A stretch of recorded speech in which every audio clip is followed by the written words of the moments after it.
Jimmy Akin's Mysterious World is brought to you by the Star Quest Production Network and is made possible by our many generous patrons. If you'd like to support the podcast, please visit sqpn.com/give.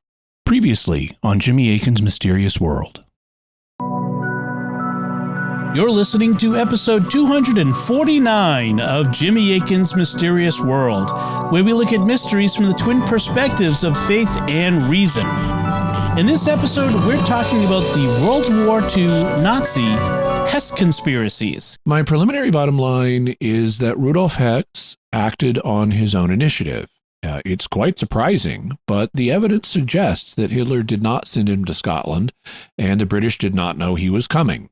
Hess was a weird guy, and he was convinced that supernatural powers were urging him to make the trip. I also conclude that the evidence points to him proposing a peace plan that essentially maintained the status quo. Germany would get what it wanted in Europe, and Britain would basically get to keep its naval empire. But we still need to discuss whether the man who flew to Scotland was Rudolph Hess at all, or whether he was replaced with an impostor. And whoever it was housed in Spandau prison, did he commit suicide in 1987, or was he murdered? And if so, who did it and why?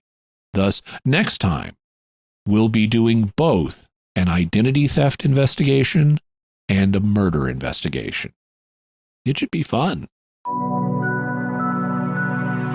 You're listening to episode 250 of Jimmy Akin's Mysterious World, where we look at mysteries from the twin perspectives of faith and reason. In this episode, we're talking about the possible murder of the former number 2 Nazi official, Rudolph Hess.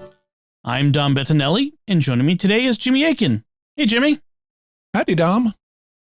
In 1941, a man claiming to be the deputy Führer of Nazi Germany, Rudolph Hess, made a startling flight to Scotland. When he got there, he said he had a peace plan that would end the war between Britain and Germany, something that would have changed the course of World War II and thus world history. But the British didn't accept his plan. Instead, they kept him in confinement. And after the war, he was sentenced to life imprisonment in Germany's Spandau prison. He died, still in prison, in 1987, apparently from suicide. But mysteries still surround him. Did he really commit suicide? Was he murdered? Who would have done it? Why? And was it even Rudolph Hess at all in prison, or was it an impostor? That's what we'll be talking about on this episode of Jimmy Akin's Mysterious World. Jimmy, how do you want to get into today's part of the mystery? I want to set the stage for our discussion by talking about what happened to the man said to be Rudolph Hess while he was in Spandau prison. We'll talk about the events that led up to his death, and then we'll talk about the death itself and what the official story was, and then get into the conspiracy theories that have been alleged. Rudolph Hess was sentenced to prison at the Nuremberg trials following World War II. Multiple Nazi leaders were executed, but Hess's crimes were judged to warrant life imprisonment. He was then housed in Spandau prison in West Berlin, but he wasn't the only prisoner housed there, correct? That's right. Originally, there were 6 other Nazis sentenced to Spandau. And by the way, I told people it's Spandau in German, Spandau in English. You'll probably hear it both ways on the show. But Rudolph Hess was prisoner number 7. Over time, though, things changed. In the 1950s, 4 of the prisoners were released. Konstantin von Neurath had only been sentenced to 15 years in the prison, and he was released early in 1954 because he had a heart attack and was in ill health. Erich Raeder had gotten a life sentence, but he was released in 1955 also because of ill health.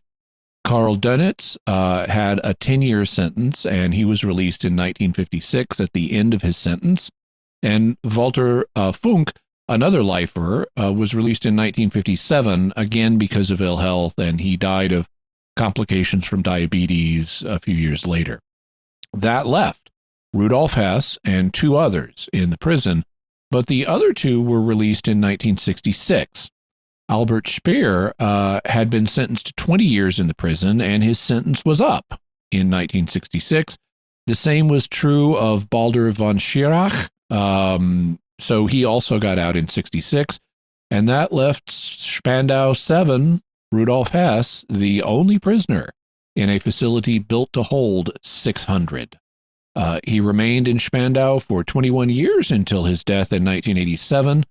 The U.S. prison commandant, Lieutenant Colonel Eugene Byrd, befriended Hess and later wrote a book about him called The Loneliest Man in the World. Was there any controversy about paying to keep a whole prison running just to house one prisoner? That must have been a burden on the German taxpayers, and Hess was an old man by now.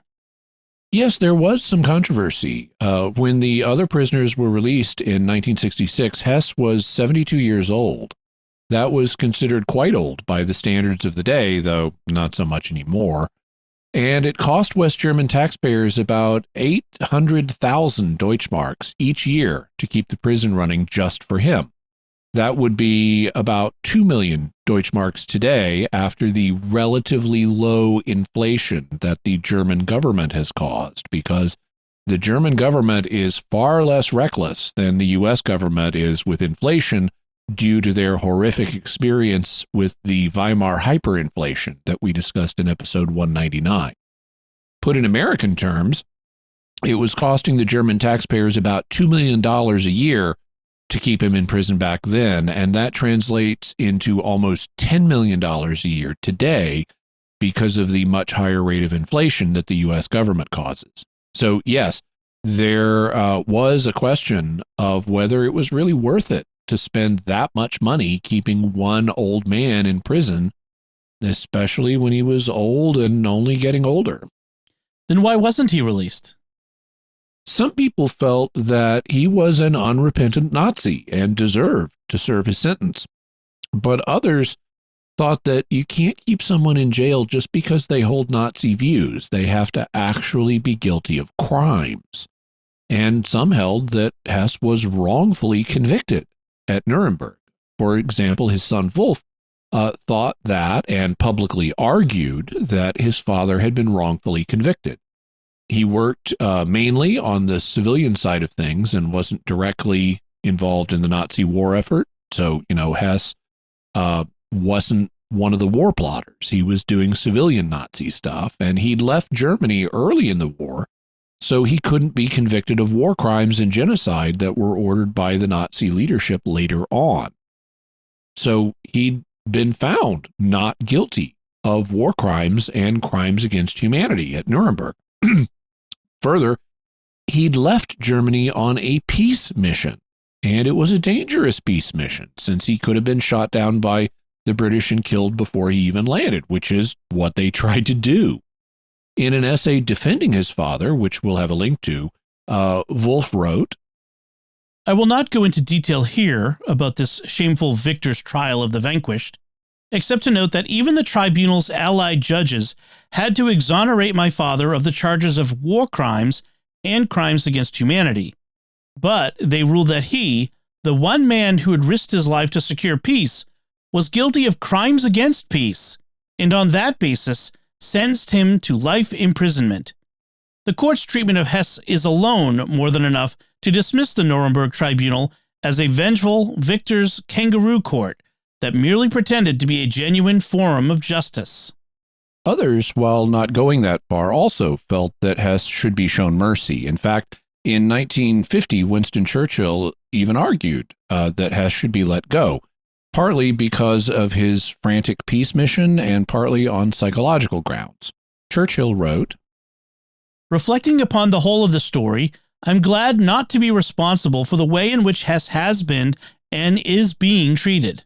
Whatever may be the moral guilt of a German who stood near to Hitler, Hess had, in my view, atoned for this by his completely devoted and frantic deed of lunatic benevolence, that is, his peace mission. He came to us of his own free will and, though without authority, had something of the quality of an envoy. He was a medical and not a criminal case, and should be so regarded. Hess's attorney at Nuremberg, Dr. Alfred Seidel, started appealing for his release in 1947, but the appeals were denied. In 1967, the first year that Hess was alone in Spandau, his son began to campaign for his father's release, and he got support from important people like Jeffrey Lawrence, the main judge at the Nuremberg trials, the main British judge, and Willy Brandt, the chancellor of West Germany.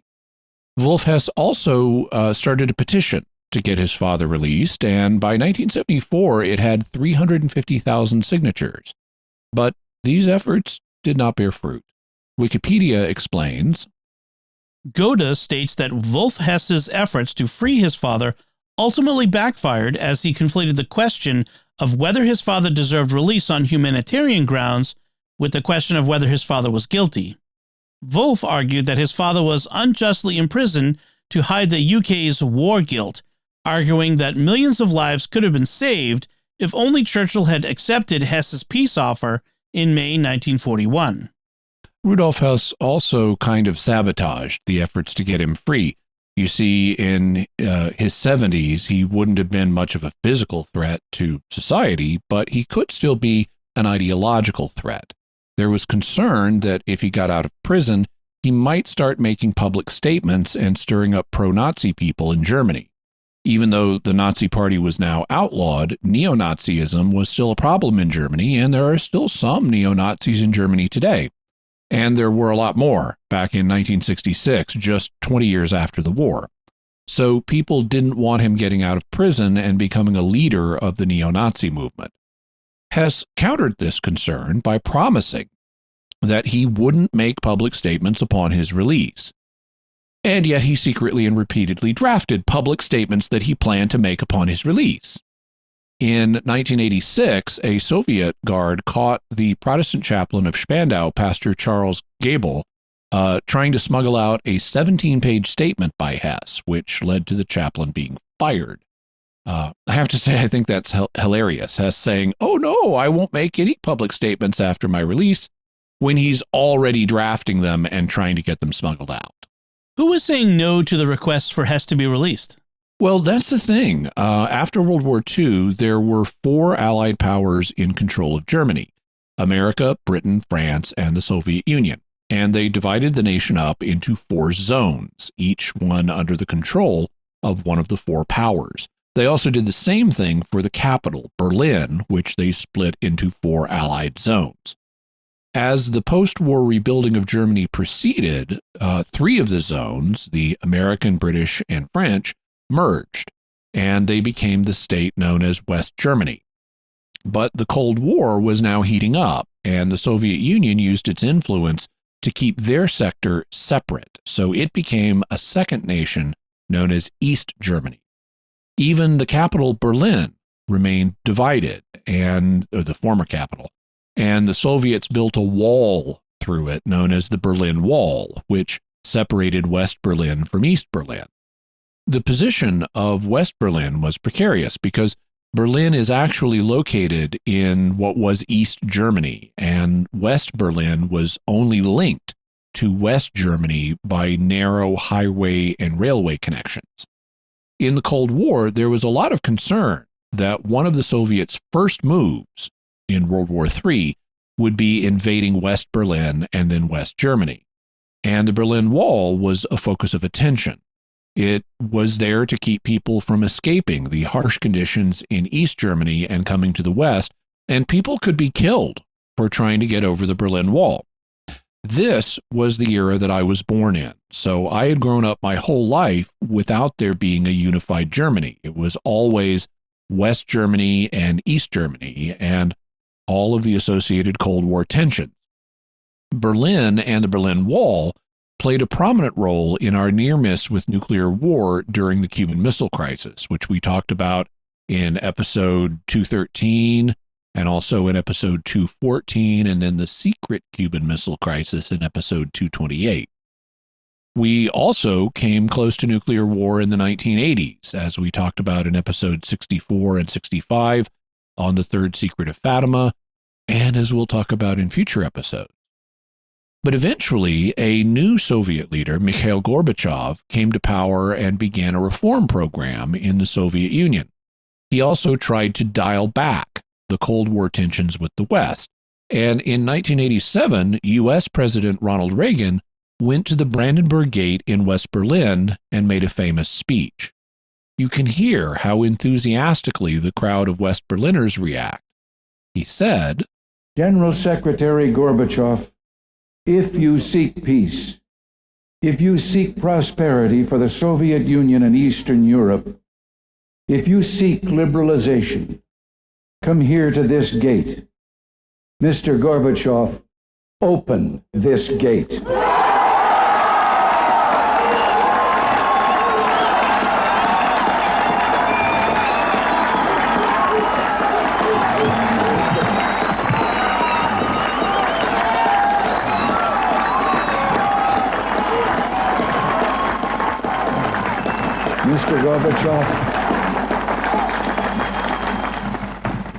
Mr. Gorbachev, tear down this wall.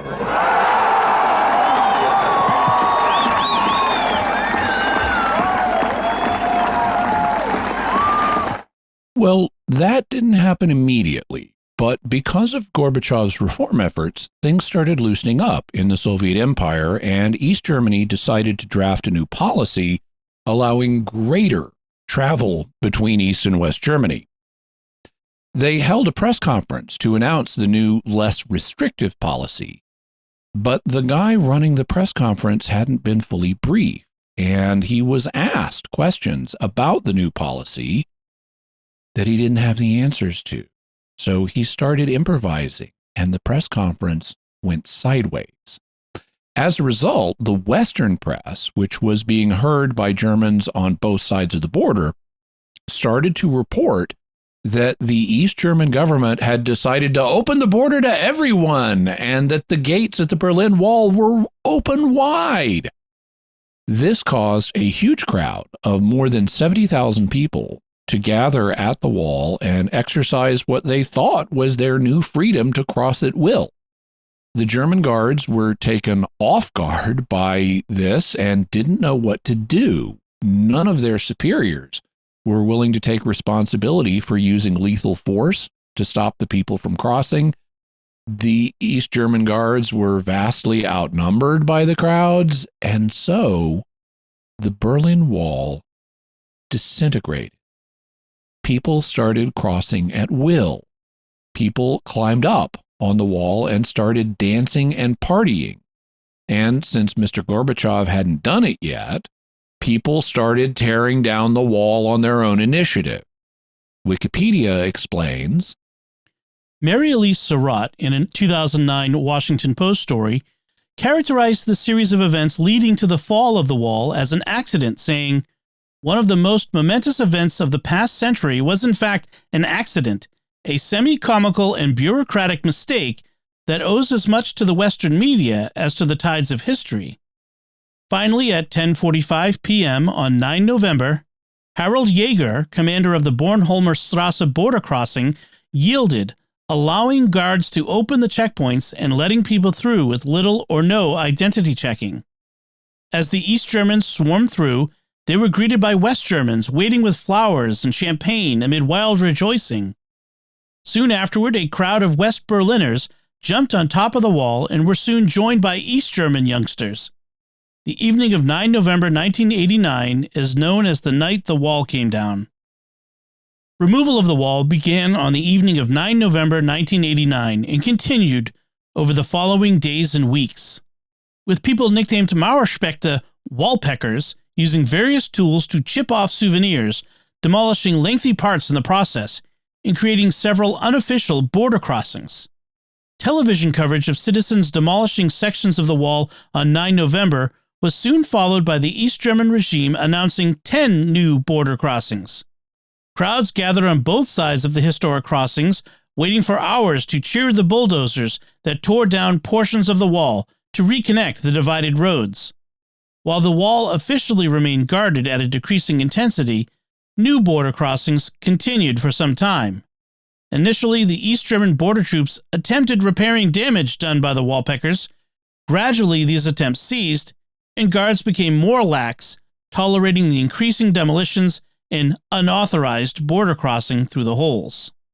And I remember all this and how exciting it was. There was a big question of what the Soviet Union would do in response, but Gorbachev allowed the events to play out. Negotiations between the two Germanys and the four Allied powers took place, and a year later, 1990, Germany was reunified, and there was a unified Germany for the first time since 1945.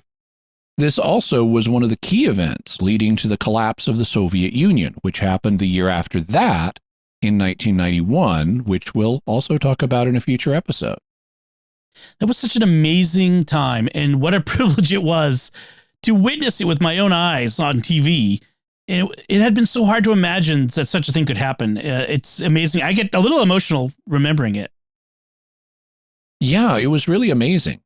Now, I want to share all this with you because it shows what a time of tension and hope the end of the Cold War was, and it sets the stage for what happened with Rudolf Hess back in Spandau prison in West Berlin. Then let's go back in time a bit and talk about what was happening just before he died. How was the evolving situation with the Soviet Union affecting things? It created new hope because for some time it had been the Soviets who had been blocking his release. The Western powers were actually favorable to his release.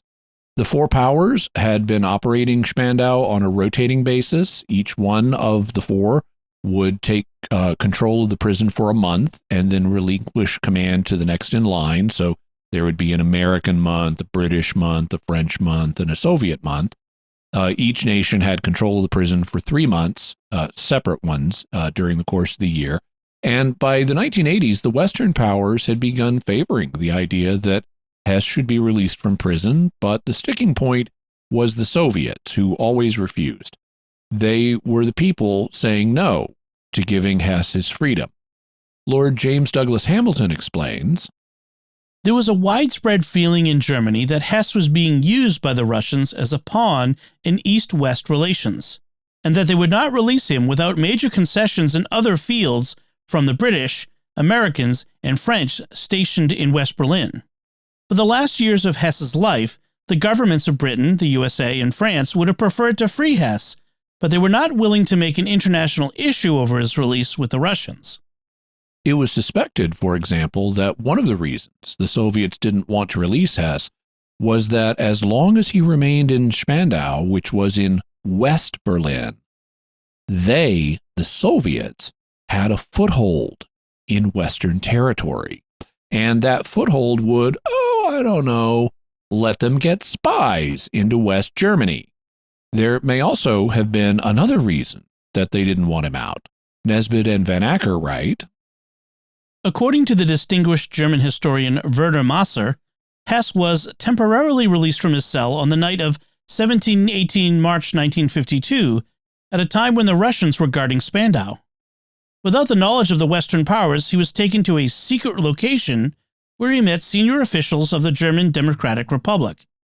On Stalin's instructions, he was offered his freedom and a leading position in that country, providing he declared that it was realizing the socialist ideal to which he had always aspired. However, Hess remained true to his idol Hitler and turned down this offer to the fury of the Russians. They warned him against revealing anything about this outing and declared that he would remain in Spandau until his death. If this episode occurred, the prisoner took the secret to his grave. So maybe the Soviets didn't want Hess released in part because he might reveal a secret deal that had been offered to him by Stalin. However, by the Gorbachev era of the 1980s, Stalin had fallen out of favor. So revealing unflattering information about him would not have been as big a deal. Regardless of whether that event happened or not, there was new hope of getting him released. And so in January of 1987, Wolf Hess wrote to the Soviet embassy in Bonn, West Germany, and for the first time in 20 years of writing them, he got a reply. They told him to contact the Soviet embassy in East Berlin to discuss his father's situation. He arranged a meeting with Soviet officials at their consulate in the western part of the city on the afternoon of March 31st. And that morning, he was scheduled to have one of his yearly prison visits with his father. It would be the last time he saw him alive. Wolf Hess picks up the story. That morning, I visited my father in Spandau prison for the very last time. I found him to be mentally alert, quite up to par, but physically very weak. He could walk only when supporting himself with a cane on one side and with help from a guard on the other. Sitting down with his feet propped on a chair had become a tedious procedure which he could not manage without help. Even though I found the temperature in the visitor's room to be quite normal, he felt cold and asked for his coat and an additional blanket. My father opened our conversation with an interesting piece of news, the details of which he asked me to set down in writing. He had sent a new application to the heads of state of the 4 occupation powers, requesting release from his 46 years imprisonment. I was particularly struck by one point. He told me that he had appealed especially to the Soviet head of state, Mikhail Gorbachev, to support his request with the other 3 custodial powers. Did I get that right? I asked. My father nodded. So he knew, obviously from the Russians themselves, that they were considering approving his release. This was hopeful news, and the good news kept coming. His meeting with Soviet officials went well, and a couple of weeks later, the German news magazine Der Spiegel, which means the Mirror, published an article titled, "Will Gorbachev Release Hess?" Gorbachev, it went on, took the view that the release of Spandau's last prisoner would be an action that would be accepted worldwide as a gesture of humanity, and which could also be justified to the Soviet people. In this regard, the Newsweekly also mentioned the forthcoming visit to Moscow by Federal German President Weizsäcker, who was planned to take place in mid-May.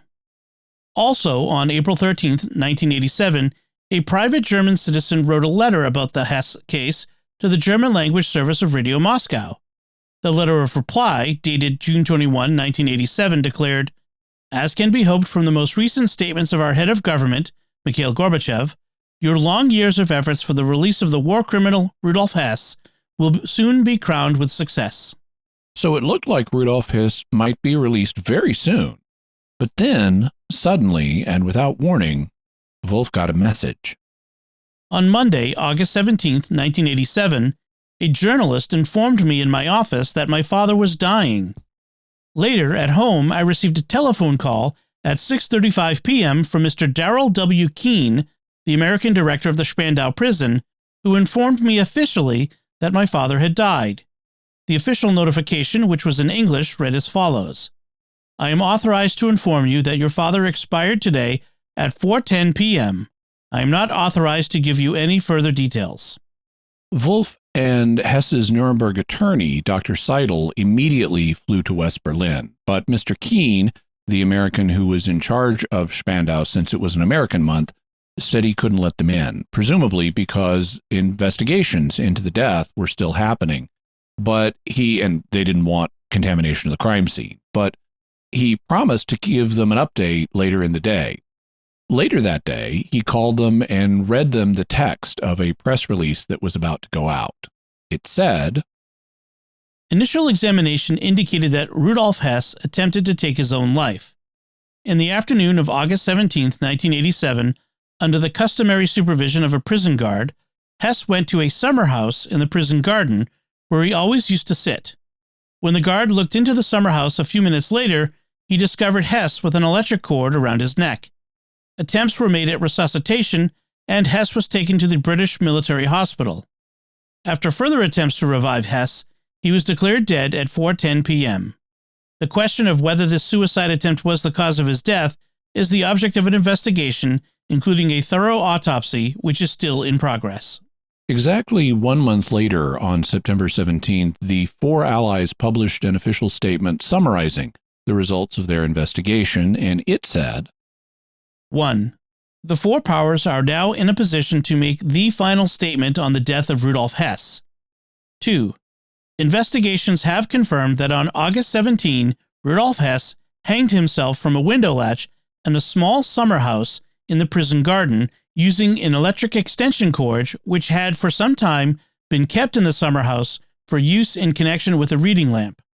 Attempts were made to revive him, and he was then rushed to the British military hospital, where, after further unsuccessful attempts to revive him, he was pronounced dead at 4:10 p.m. 3.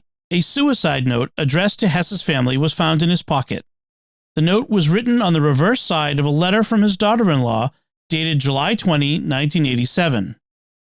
The senior document examiner from the laboratory of the British government chemist, Mr. Beard, has examined this suicide note and concluded that he can see no reason to doubt that it was written by Rudolph Hess.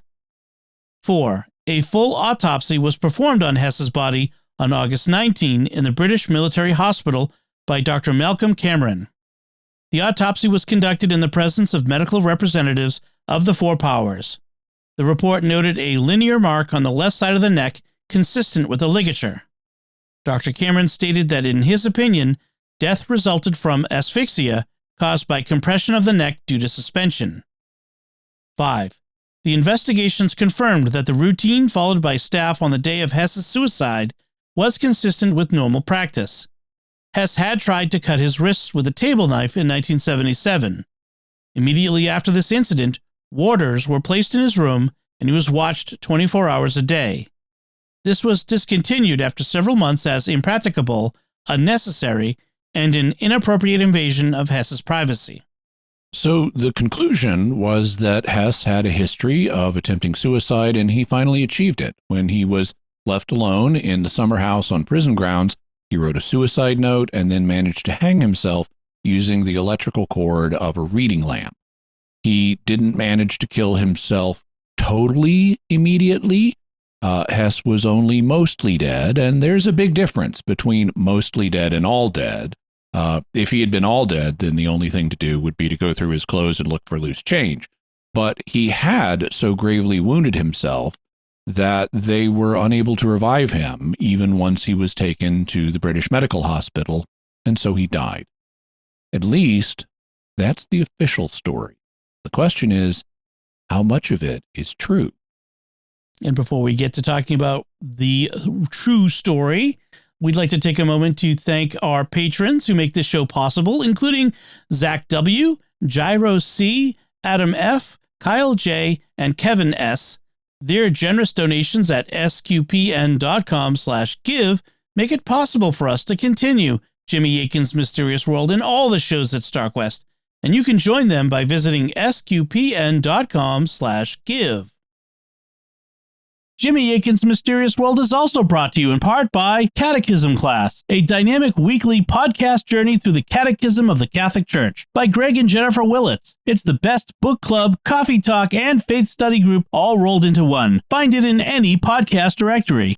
Jimmy Akin's Mysterious World is also brought to you by Tim Shevlin's Personal Fitness Training for Catholics, providing spiritual and physical wellness through personalized nutrition, workout and prayer programs, and daily accountability check-ins. Learn more by visiting fitcatholics.com. Before we look at the issue of whether Hess committed suicide, let's consider the other highly explosive charge concerning a Hess conspiracy. Was the man who the British had had in captivity since 1941 actually been Rudolph Hess, or was he an impostor? Why would anybody think he was an impostor? You'll recall that during World War I, Rudolf Hess received a number of injuries in battle. In 1973, while Hess was in Spandau, a British Army surgeon named Hugh Thomas examined him, and he didn't notice the scars from some of these World War I wounds. So in 1979, after he got out of the service, he wrote a book proposing that the man in Spandau prison was an impostor, and that it was the impostor who had flown to Scotland in 1941 and who had been in custody ever since he didn't have the wounds that Hess should have had from World War I. But Hess is an individual who is known to have existed. Thomas's theory depends on that, since he obviously believed the World War I records of Hess's injuries. So what did he think happened to the real Rudolf Hess? He thought that the real Hess was murdered, though I haven't been able to find out exactly what the motive for the murder was supposed to have been. But the thing that apparently started him thinking this way was the fact that, he didn't notice the bullet wounds on Hess's back and chest. Do you think that's a persuasive argument? No. In the first place, doctors can and do miss things all the time when examining patients. Second, the scars from the injuries that Thomas failed to notice were not big ones. According to the records from 1917, the entry wound on his chest was only the size of a pea in 1917, and the exit wound on his back was only the size of a cherry pit, again in 1917. But small scars like this can fade and shrink over time as your skin changes, making them harder to notice. So the fact that Dr. Thomas didn't notice them in an examination doesn't have a huge amount of weight. Is there evidence against his theory? Quite a bit. Nesbitt and Van Acker write, there is plenty of evidence which verifies that the pilot who flew to Scotland on 10 May 1941 was truly Rudolph Hess. He was positively identified by Sir Yvonne Kirkpatrick, the Foreign Office expert on Germany who knew him well. Moreover, Hess recognized Kirkpatrick. While in Britain, Hess wrote to all his family and friends on numerous occasions, his letters containing personal details which only he could have known. His handwriting was identical with that of his letters written pre-war. Nobody at his trial at Nuremberg had any doubts about his identity, nor did his family during their visits to Spandau prison. Moreover, a study of photographs taken of Hess before and after his flight to Scotland reveals the same physiognomy: mouth, ears, nose, chin, bushy eyebrows, and staring eyes. Then there's the question of motive. What on earth would be the Nazis' motive for sending a fake Hess to Britain? If the British saw through him and realized he wasn't really Rudolf Hess, that would seriously undermine the peace effort. And what on earth would be the motive for the impostor to keep his mouth shut while he was in prison for the rest of his life? The Nuremberg court, you'll remember, had convicted him of things done by the real Rudolf Hess, apparently, before he left Germany, not the stuff he did after the British had him in custody.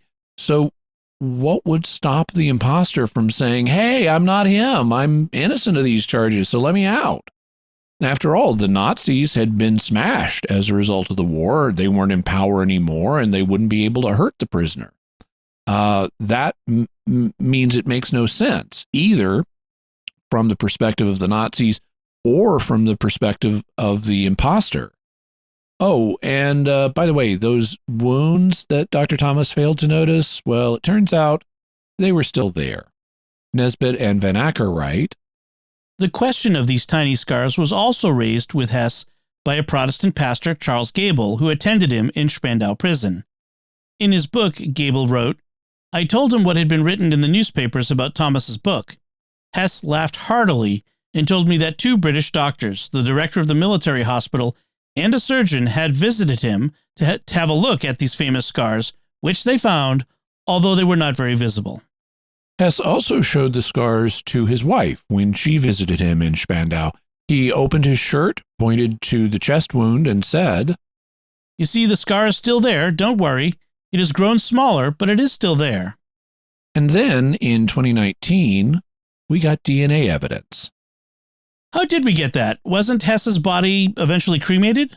Yes, but in 1982, while he was undergoing a routine medical examination, a U.S. Army doctor named Philip Pittman took a blood sample.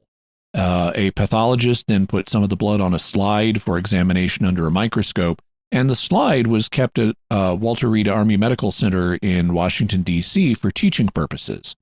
Eventually, they brought the slide out of storage for DNA testing, and they found a living male relative of Hess who was also willing to give them a blood sample, which took some doing in part because Hess's family is extremely private, as you might well imagine. And then they ran a test on the DNA of the Y chromosome, which is inherited only through the male line. Comparing Hess's Y chromosome to that of the living relative, New Scientist reports, statistical analysis of the results suggests a 99.99% likelihood that the blood sample on the slide comes from a close family member of the living relative of Hess, strongly supporting the hypothesis Kemper-Keislish's team report that prisoner Spandau No. 7 indeed was Rudolf Hess, the deputy Führer of the Third Reich. Citing the privacy of the Hess family, Kemper Keislich, declined to comment on their response to the results. We don't know how the Hess family feels about the closure of the final chapter on the story of their infamous relative. The conspiracy theory claiming that prisoner Spandau number 7 was an impostor is extremely unlikely and therefore disproved, the scientists write. And given the DNA and all the other evidence we have, I think that this puts the imposter theory to rest. There was no conspiracy to replace Rudolf Hess with an imposter. Then let's turn to the last and perhaps biggest of the Hess conspiracies. How did Hess die? Did he commit suicide or was he deliberately killed? And if so, why? Who has proposed the murder theory and what evidence have they cited for it? Dr. Hugh Thomas, the same guy who proposed that Hess was replaced with an imposter, also proposed that the imposter was killed in Spandau in 1987. However, his version of the theory is based on the idea that the man in Spandau was an imposter, so maybe you need to eliminate the imposter. And that's not true, so we won't be devoting time to his theory. Instead, we'll be looking at a case that was put forward by Hess's son Wolf, who, like other members in the family, were convinced that it was Rudolf Hess in prison. I mean, they knew him, he was their family member, but they were concerned that he may have been murdered. What we'll do is present the arguments used by Wolf and then go back through them to see how well they stand up.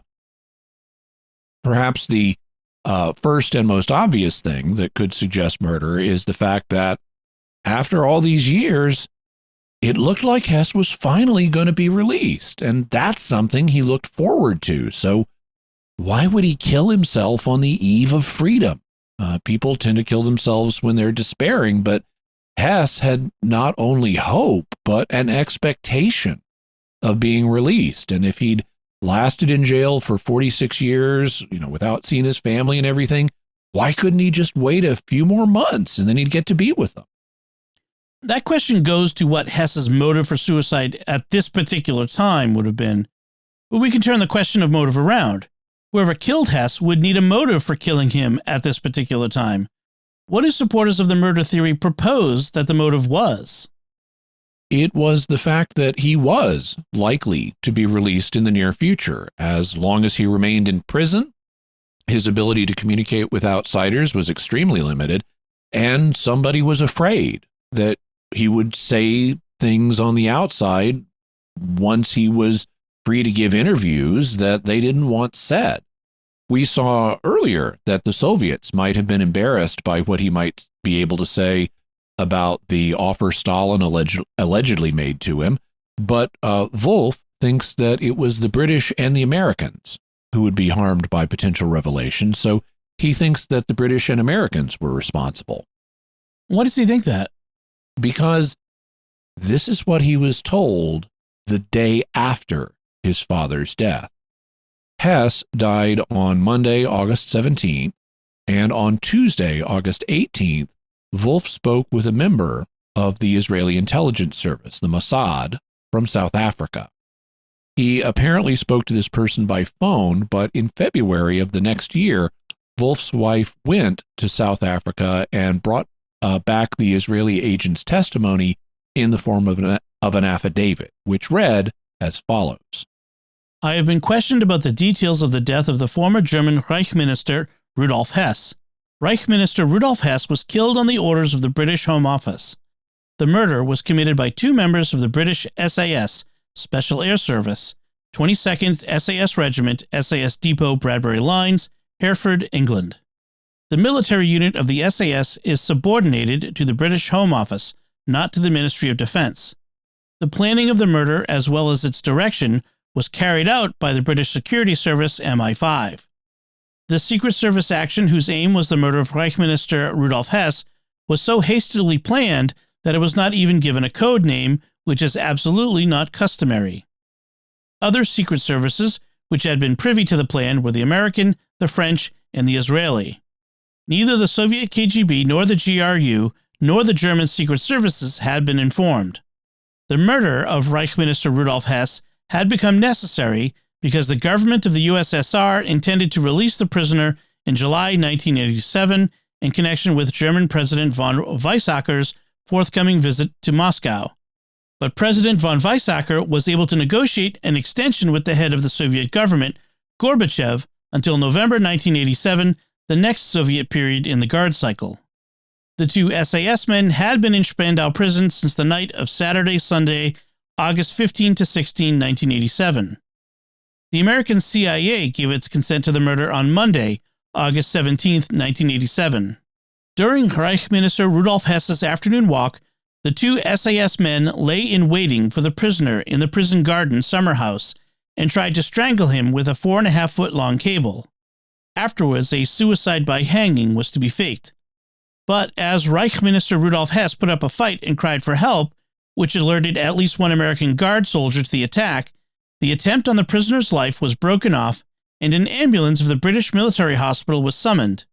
The unconscious Reich Minister Rudolf Hess was taken to the British hospital in the ambulance.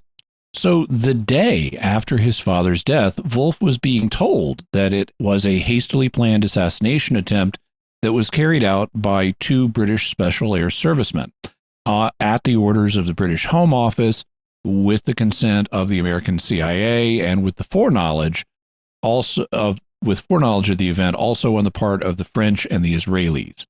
But while the SAS men were trying to kill Hess, he cried out and made enough noise that it attracted attention from an American serviceman, so they aborted the attempt, and Hess ended up being taken to the British military hospital, where he died as a result of his wounds.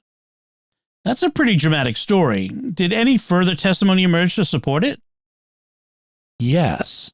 One of the people who had been attending Hess in Spandau was a man named Abdallah Malawi. He was a civilian and a Tunisian citizen, and he worked at Spandau as a medical orderly. He was reportedly very close to Hess and had helped him with his daily activities. And after Hess died, he contacted the family and related what he had seen.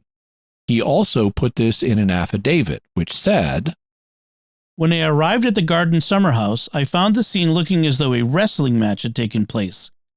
The ground was churned up, and the chair on which Hess had usually sat lay on the ground a considerable distance from its usual location. Hess himself lay lifeless on the ground. He reacted to nothing. His respiration, pulse, and heartbeat were no longer measurable. Jordan, an American guard, stood near Hess's feet and was obviously quite beside himself." Wolf continues, Malawi noticed to his surprise that besides Anthony Jordan, the black American guard, two strangers in U.S. military uniform were present. This was unusual since no soldier was normally permitted access to this part of the prison, and above all, because any contact with Rudolf Hess was most strictly forbidden. In Malawi's opinion, the two strangers seemed reserved and calm, in sharp contrast to Jordan. So this is consistent with what Wolf said he was told the day after the event by the Mossad agent. There were indeed two strange military men there, only they were in American uniforms rather than British uniforms. Presumably, this would be to make them visually fit in, since August was a month where the Americans were in control of the facility. And they seemed calm, which would be what you'd want in a cold-blooded killer. There also was another American serviceman, now identified as Anthony Jordan, and he looked quite shook up, like he had just urgently run to the summer house, consistent with the Mossad agent's claim that Hess was yelling, and that caused an American guard, who would be Jordan, to come to the house, forcing the other two to break off their attack. The Israeli agent's testimony, which would have been hearsay since he was not there, was now at least partially supported by the testimony of an eyewitness, Malawi, the medical ordinary. Verbal testimony can be helpful, but there can be different interpretations of what people see. Was there physical evidence to back up the verbal testimony? One piece of evidence concerned Hess's physical state. Wolf explains, Hess was a frail, 93-year-old man with no strength left in his hands, who could just barely drag himself from his cell into the garden. How was he supposed to have killed himself in this way? So how was he supposed to get the cord from the reading lamp, tie it around his neck, and then tie it to the window latch? The argument is that his weak, possibly arthritic hands shouldn't have been able to do this. What about the autopsy that was done on him? It found that there was a mark on the left side of his neck that was consistent with the ligature. And Dr. Cameron, the British physician who conducted the autopsy, concluded that Hess died of asphyxia caused by compression of the neck due to suspension or hanging rather than being throttled or strangled with a cord. How did Wolf Hess respond to that? The family was concerned enough about the original autopsy that once the authorities gave them the body back for burial, they immediately had a second autopsy done. They took the body to the Institute of Forensic Medicine in Munich and had it re-autopsied by a pathologist named Professor Wolfgang Spahn. In the second autopsy report, Dr. Spahn concluded, Dr. Cameron's further conclusion that this compression was caused by suspension is not necessarily compatible with our findings. In forensic medicine, the course which the ligature mark takes on the neck is considered a classic indicator for differentiating between forms of hanging and throttling. If Professor Cameron, in his assessment of the cause of death, comes to the conclusion that the cause of death was asphyxiation caused by compression of the neck due to hanging, he neglects to consider the other method of strangulation, that is, throttling. Making this distinction would have required an examination of the course of the ligature mark.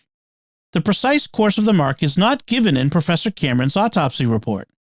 Here, neither the course of the strangulation mark on the neck, as we've described it, nor its course on the throat, nor its position relative to the prominence of the larynx has been described and assessed.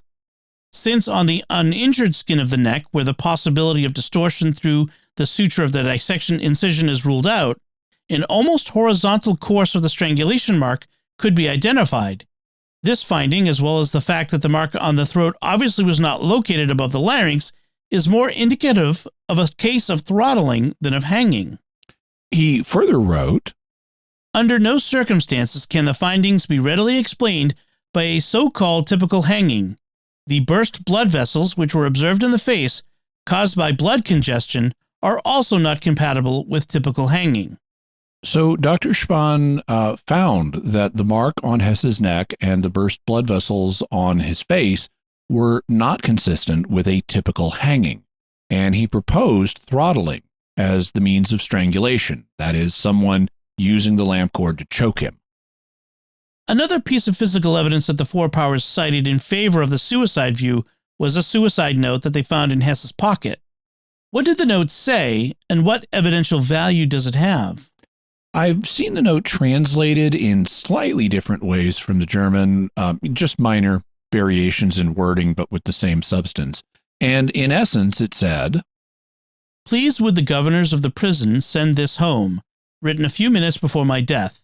I thank all my loved ones for all that you have done for me. Till Freiburg, I was extremely sorry that I had to behave ever since the Nuremberg trials as if I did not know her.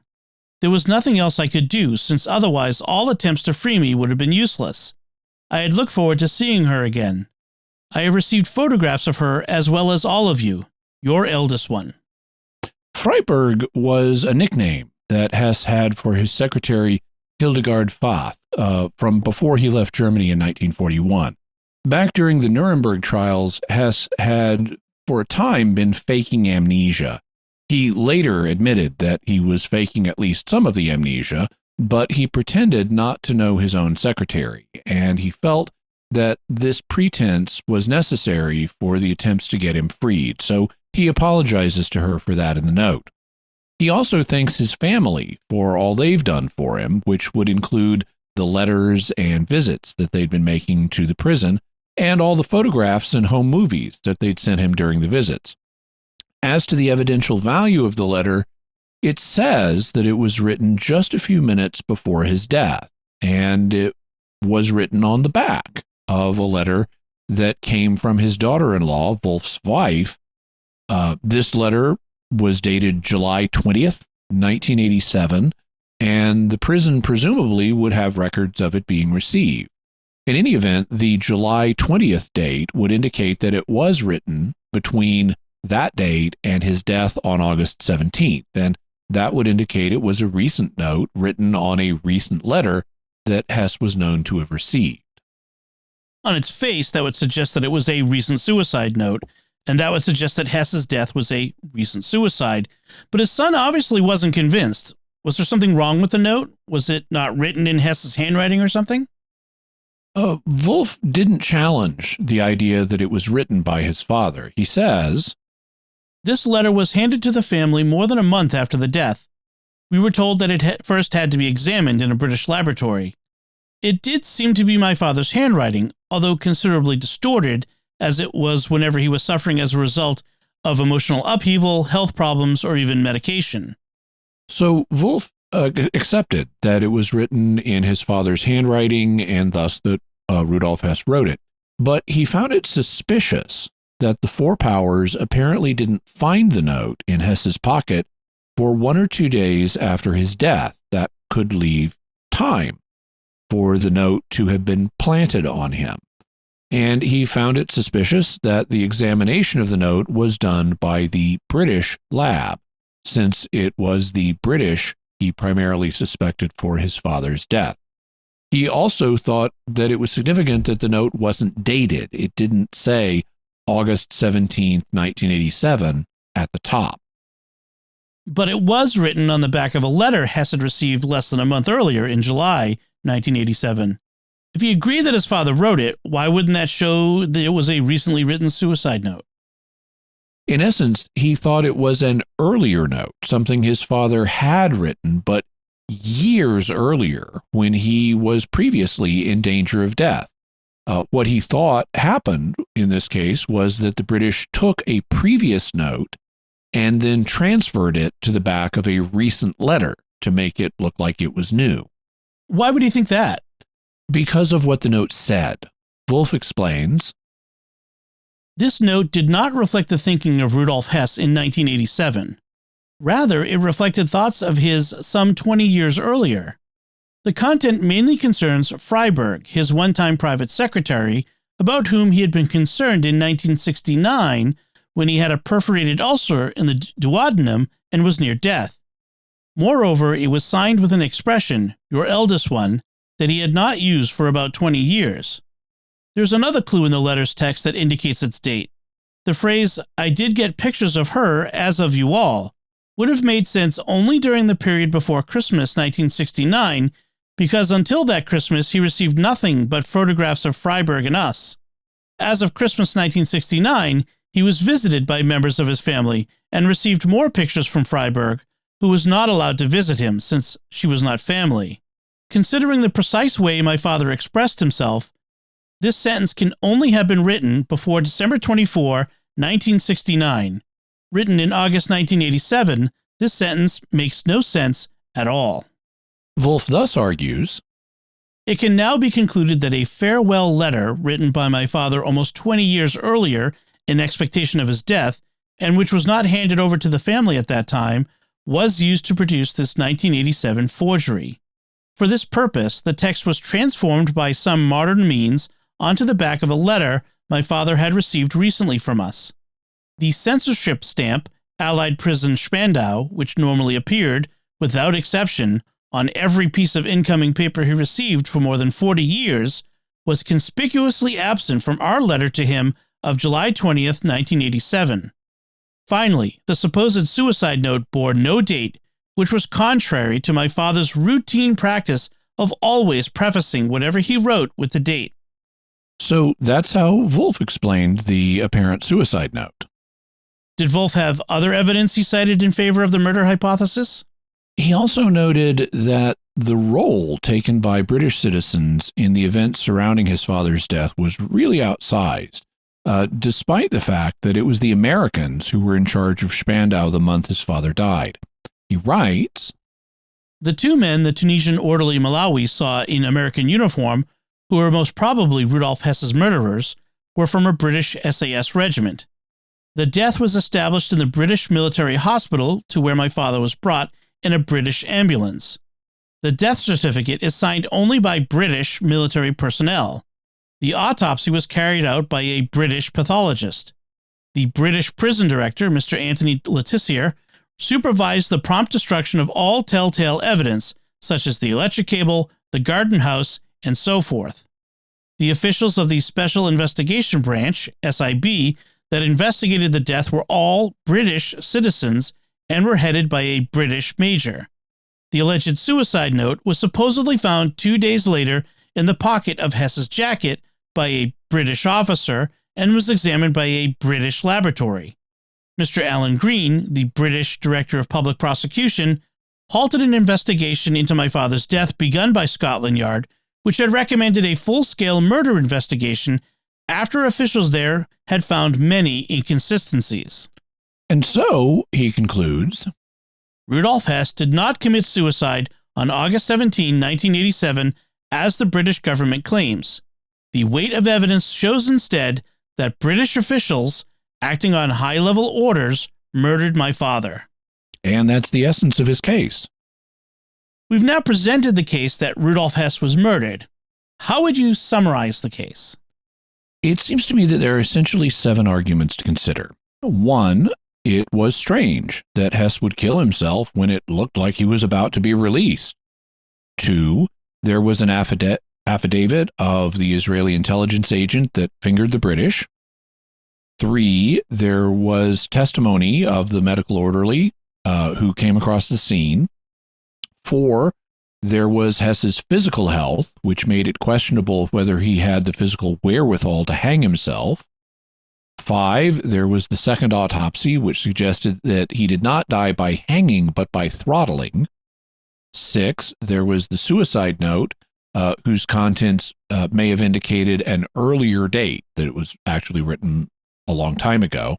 And 7, there was the involvement of a large number of British officials in the investigation. This sounds like a very compelling case that Rudolf Hess was murdered, but now it's time to examine the arguments and see how well they hold up. Let's start at the bottom of the list and work our way backwards. What can we say about the large number of British officials involved? The argument from the number of British people involved is impressive when you first hear about it, but notice how selective it is. It's focusing only on the British people involved, but this was a situation involving all 4 of the Allied powers, so there were people from all 4 nations involved. I mean, suppose I took a look at everyone involved and then only considered the Americans on the list. I could make it look like the Americans were responsible. Or if I only considered the French, I could make it look like the French were responsible. Or if I only considered the Soviets, I could make it look like the Soviets were responsible. Wolf Hess begins with the hypothesis that it was principally the British responsible, and then he only highlights the role of British individuals. So, of course, that makes it look like the British had a disproportionate role. What Wolf doesn't do is give us a comprehensive picture of who was involved in all aspects of the investigation and thus allow us to see if one nation was more particularly dominant than another. So he hasn't established that the British had a disproportionately larger role than others. Even if it did turn out that the British exercised an outsized role, that wouldn't mean they were responsible. No, because it could be due to random chance, or it could be due to the fact that Britain is closer to what happened than America is. And like the Americans, the British happen to speak English. So they kind of invented it. So if the Americans are in charge of Spandau in August of 1987 and they need investigations done, maybe they're going to turn to their British friends who happen to speak English and are closer and ask them to take a larger role in the investigation, since the investigation needed to take place in Europe, where Hess died, and if you haven't noticed, Britain is much closer to Europe than America is. I thus find the argument from the number of British individuals inconclusive. What about the argument concerning the alleged suicide note? What do you make of that? Wolf argues that it better fits a time in 1969 when Hess had a medical problem and was near death. He states that it was the note which he thinks was written in 1969 was never given to the family back then, and that it was then transferred by some unspecified modern means to the back of a recent letter to make it look recent. In terms of the content of the note, Wolf found several things suspicious. 1, the note was so concerned with his former secretary. 2, it mentioned him receiving pictures of the former secretary and the family, which is odd because after 1969, he didn't just get pictures of his family, but started receiving visits from them. 3, it was signed "Your Eldest," since his father, and that was suspicious since his father no longer used that expression. 4, it was not dated, and his father dated everything. And 5, it was missing the stamp that would normally be put on incoming pieces of prison mail. What about the strangeness that the note mentioned the secretary so much? Well, it's a very short note, and it really doesn't mention the secretary a huge amount. I mean, just a few words, really. But I'll acknowledge that it's a little strange. A suicide note like this would focus so much on his former secretary, but even if it was written in 1969, that would mean that his secretary was still very much on his mind after 23 years in prison, and he never got to see or correspond with her since she wasn't family. So he hadn't had contact with her in all the ensuing years. And that's something that he would still have regrets about 18 years later when he died. Either way, the issue of his former secretary would still be an active regret of his at the time of his death. And as you're getting ready to die, you're likely to think about longstanding regrets. And this would definitely qualify. So I don't think that it's unlikely he would have decided to write about this particular regret, which he had been holding on to for decades. What about the fact that the note mentions getting photographs of her and the family and doesn't mention that he also received visits from family members after 1969? It's true that he received only photographs before 1969 because he wouldn't let anybody visit him. But it's also true that he continued to receive photographs after 1969. In context, what he's saying is that he had looked forward to seeing his secretary again, but that never happened. But he did at least get to see photos of her. And then he adds the short phrase, "and all of you as well," or "as well as all of you." That's just a phrase to acknowledge the family's photographs also, which also included photos of his grandchildren who never got to visit him. And he wants them to know that he got to see them as well. He doesn't stop and say, "Oh, and I also got visits from the few family members who were allowed to see me." Wolf's argument is thus based on silence, on what he didn't say, and arguments from silence are notoriously weak. I think it's quite possible that if he saw his opportunity to kill himself and was hurriedly writing a note, he might fail to mention the visits. What about the fact the note was signed "Your Eldest One," and he hadn't signed himself that way in a long time? It's interesting, but he had signed himself that way before. And as you're preparing to die, you think back over your life, and you might decide to revive an old way of signing yourself, perhaps for old time's sake or as a sign of family intimacy. You might especially do that at age 93 when you are clearly the eldest one in your family. So I think it's interesting, but inconclusive. How about the fact the note wasn't dated and he normally dated everything he wrote?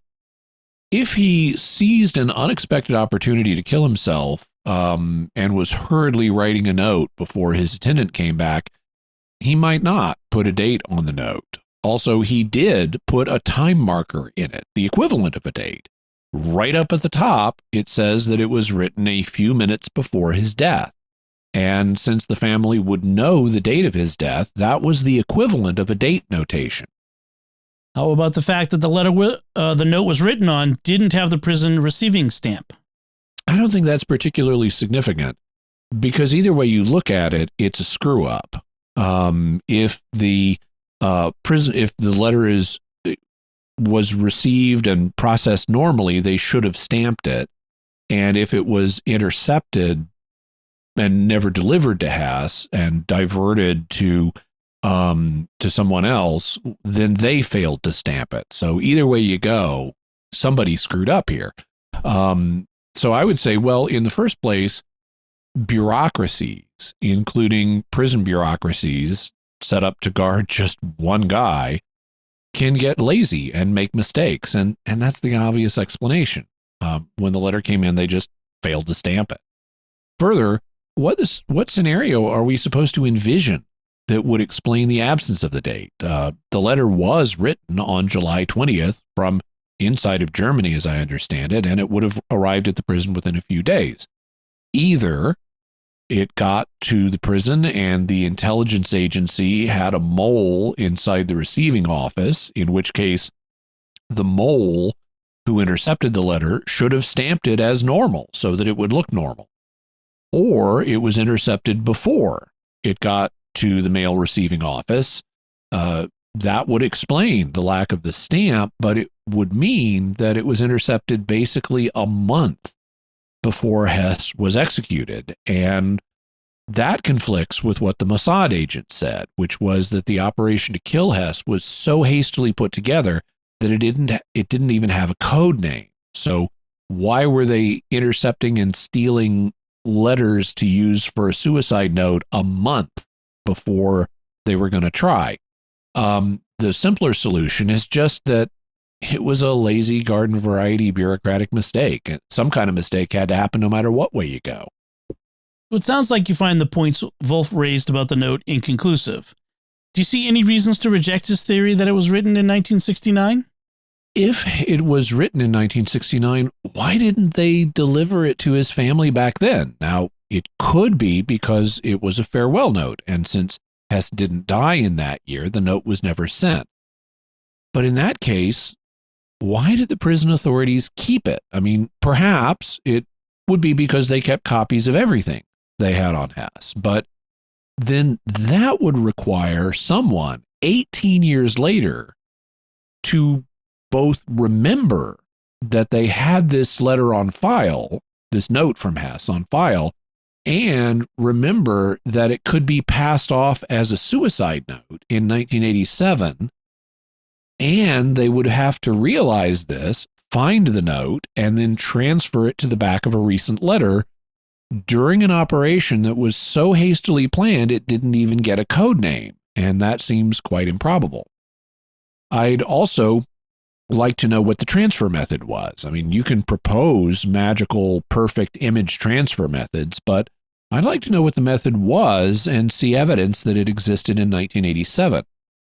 Presumably, the process would have been something mechanical, but they gave the letter to the family, and even a casual visual inspection would reveal if it just involved some kind of ink or graphite transfer, like photocopying or something. There wouldn't be indentations in the paper from the pen or pencil that Hess used.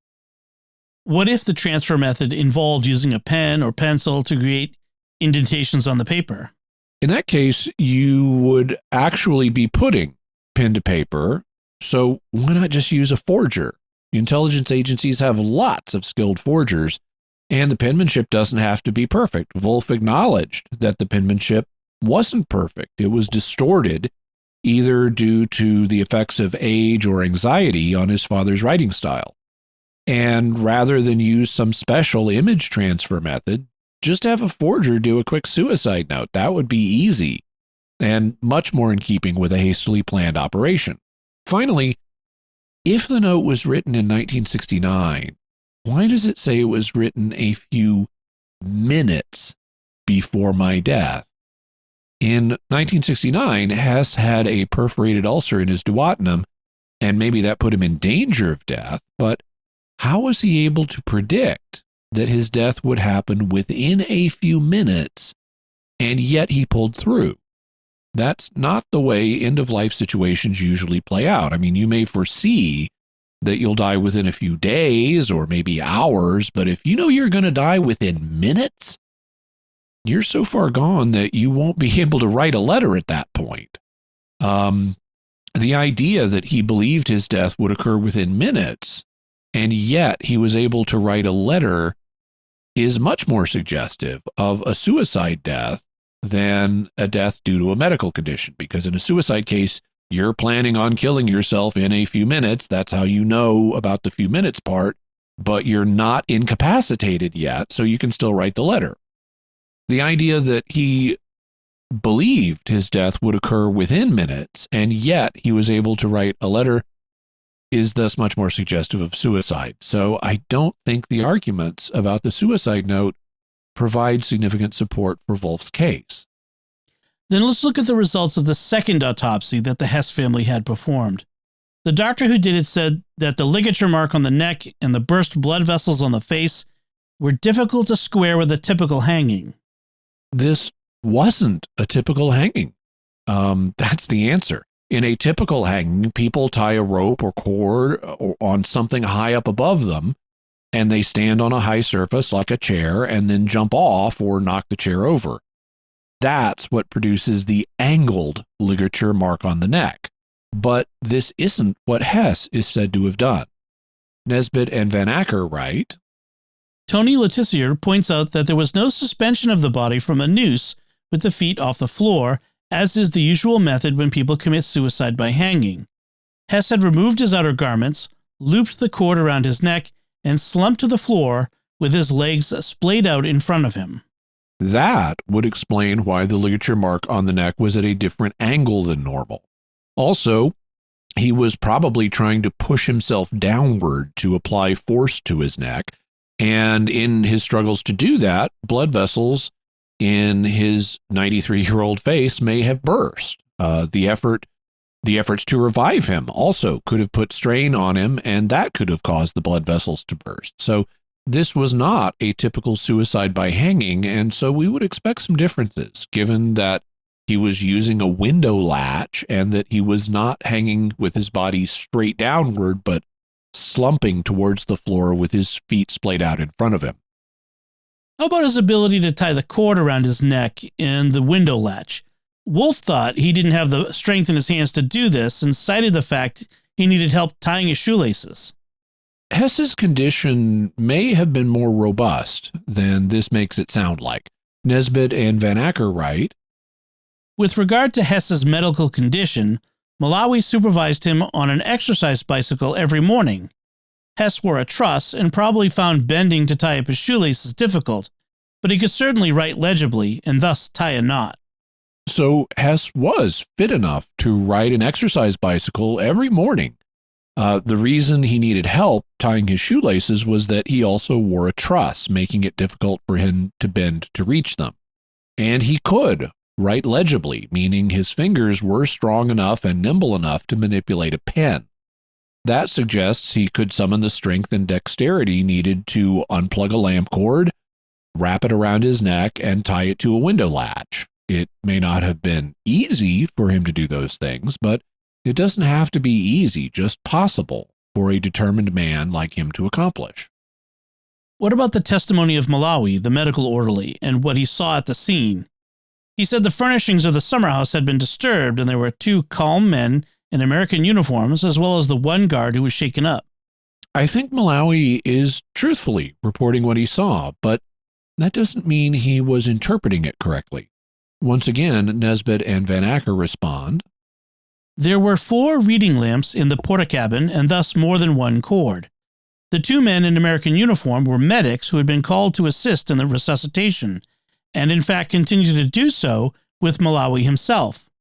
The furniture had been pushed aside in their previous attempts.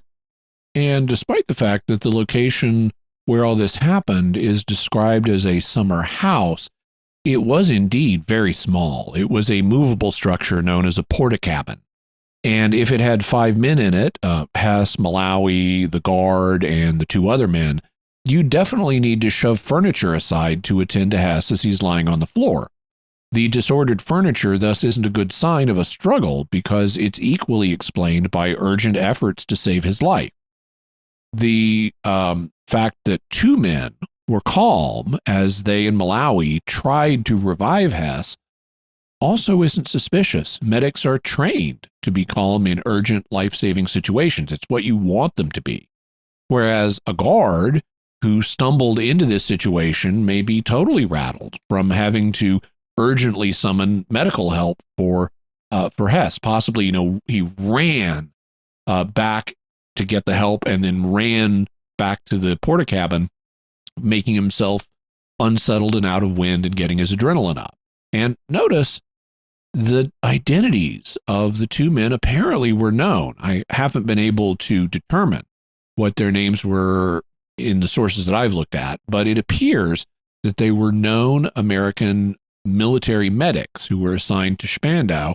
And if they weren't familiar to Malawi, who was a civilian and may not have mixed much with the military medical staff because they were rotated in and out every month, then that wouldn't be too surprising. What about what the Israeli intelligence agent told Hess happened to his father? It's noteworthy that he described a similar scene to what Malawi said, and did so the day after Hess's death before a lot was publicly known. It is significant, and the fact that he described the scene so early is a sign that he may well have been connected to an intelligence agency, as he claimed.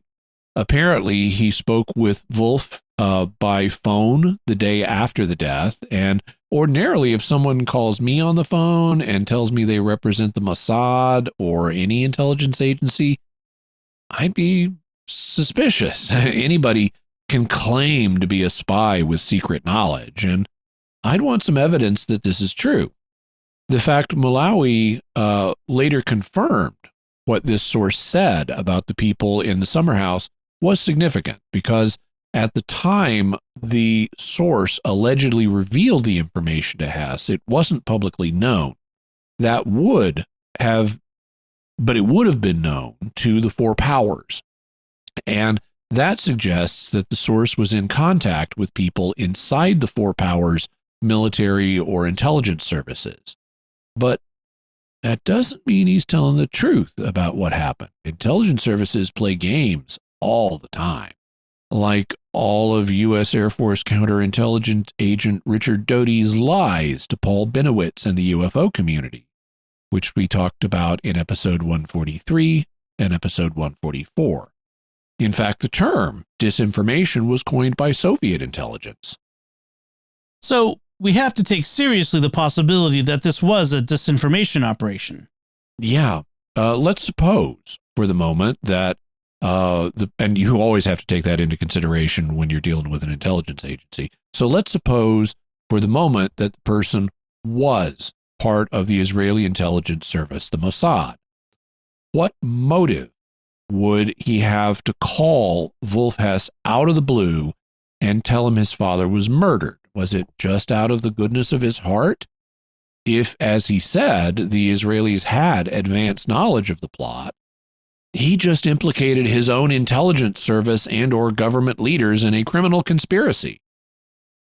Even though Wolf Hess didn't reveal the agent's name, the fact he also was willing to sign an affidavit in front of a lawyer in South Africa means that there was a record, at least there, of who he was.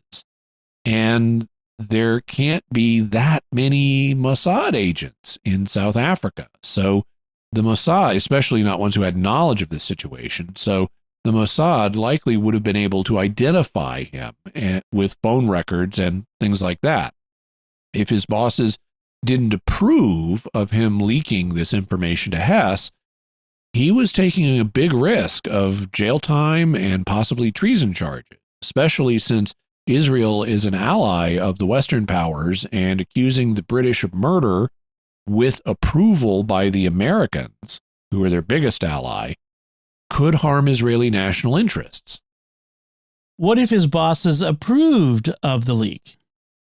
In that case, why would they do it? Why would the Israeli higher-ups be willing to accuse the British and the Americans, their biggest ally, of murdering Hess, considering the fact that Hess was an unrepentant Nazi and an anti-Semite? Israelis and anti-Semitic Nazis don't really play well together because, Holocaust. So it doesn't seem probable that the Israelis or their agents would want to tell Wolf Hess about the murder of his anti-Semitic unrepentant Nazi father, certainly not just out of the goodness of their hearts. If it was the Israelis, this would be a very strange revelation, and that suggests that something else may have been going on. You said if it was the Israelis. Can you think of anyone else who might be responsible? The Soviets, or at least the Soviet intelligence services like the KGB. Since Israel was part of the Western Alliance, the KGB could easily want to drive a wedge between Israel, Britain, and America by having an apparent Israeli intelligence agent accusing the British and the Americans of a politically motivated murder and then framing the Israelis for the leak. I can't prove that's what was going on, but I do think that whoever Hess's source was, it's very suspicious that an Israeli agent would call him up and tell him his anti-Semitic, unrepentant Nazi father had been murdered. The known facts are also consistent with someone else, like from the Four Powers, who had inside knowledge of Hess's death investigation, like the Soviets, faking this claim. So I don't trust the account, and I don't think we can use it as actual evidence of murder. But why would Hess want to kill himself if he was just about to be released? The question of the motive for Hess's death, whether it was Hess's own motive or someone else's, is the most ambiguous issue on the table, which is why I wanted to save it for last. On the one hand, it's hard for me to see why the British would want to kill Hess. After all, the British position was that they supported Hess's release. Of course, what politicians publicly say isn't always true, and even if politicians wanted him released, that doesn't mean everybody did. There could be a faction in British intelligence that didn't want him released and that was willing to kill him. However, what would be the motive after all this time? Even if Hess could have embarrassed members of the World War II generation, like Winston Churchill, what embarrassment would he have caused them 42 years after the war, and that would be worth killing him at this late date? None of the officials he might have had dirt on were still in office, and most of them were dead. Maybe, and this is really the only thing I can think of, maybe he had something on the royal family, but the royal family is no stranger to weathering scandals, as recent history shows, and they could certainly weather one based on what could be dismissed as the ravings of a 93-year-old unrepentant Nazi with mental health issues. So I don't see it. What about the other members of the Four Powers, the Americans, French, and Soviets? I don't see a motive on behalf of the Americans or the French, since they weren't involved with what happened to Hess's flight back in 1941. I could see more of a motive for the Soviets, while Gorbachev was initiating reforms and apparently wanted to see Hess released. His actions were not popular with a lot of the old guard in the Soviet Union. In fact, just 4 years later, in August of 1991, they would stage a coup against Gorbachev and put him under house arrest for a time. So I can imagine rogue elements of the KGB or other services having a motive for wanting Hess dead and being willing to kill him. I don't know what that motive would have been. Maybe it was the offer from Stalin, but Stalin was out of favor at the time. So I don't know what the motive would have been, and the evidence doesn't support this hypothesis since the prison was under American control at the time, and the two people on the site, the guard and the two medics, were apparently Americans rather than Soviets. Then what would have Hess's motive been for killing himself? I don't know. I agree that it's suspicious that Hess would want to kill himself when it looked like he was finally going to be set free, something that he'd wanted for over 40 years. And he had, which he'd personally written the heads of the Four Powers about. You'd think he only had to wait a few more months, and then he'd get to see his family and give interviews and do all kinds of things. On the other hand, he did have a history of suicide attempts. As Rudolph Hess admitted, his father tried to kill himself shortly after he was taken into custody by the British back in 1942. Once he realized that his peace plan had failed, he tried to kill himself. He tried to kill himself again in 1945, and he also tried to kill himself in Spandau in 1977. So he was suicide prone, and maybe he just had a bad day.